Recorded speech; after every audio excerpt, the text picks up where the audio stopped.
في تاريخ كرة القدم، شهدنا صفقات هزت أركان اللعبة وغيرت مسارات الأندية واللاعبين. من بين الأكثر إثارة، نجمة انتقال دييغو مارادونا إلى نابولي 1984. نجمة صفقة غيرت تاريخ النادي الإيطالي الفقير وحولته إلى قوة أوروبية.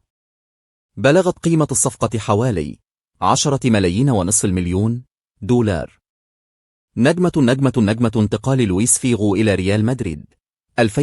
نجمة صفقة مدوية بسبب انتقال نجم برشلونة إلى الغريم التقليدي، وأثارت غضبا عارما بين جماهير البرسا. كلفت الصفقة 62 مليون يورو.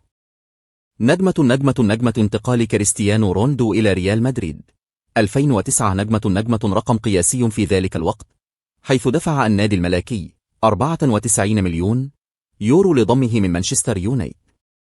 نجمة انتقال نيمار إلى باريس سان جيرمان 2017. نجمة صفقة تاريخية كسرت كل الأرقام القياسية، حيث دفع النادي الباريسي 222 مليون يورو لضم النجم البرازيلي. نجمة انتقال كيليان مبابي إلى باريس سان جيرمان 2017. نجمة على الرغم من أنه في البداية كان على سبيل الإعارة، إلا أن باريس سان جيرمان دفع 180 مليون يورو لضمه بشكل نهائي بعد ذلك. هذه الصفقات وغيرها الكثير أثارت جدلا واسعا وغيرت موازين القوى في كرة القدم.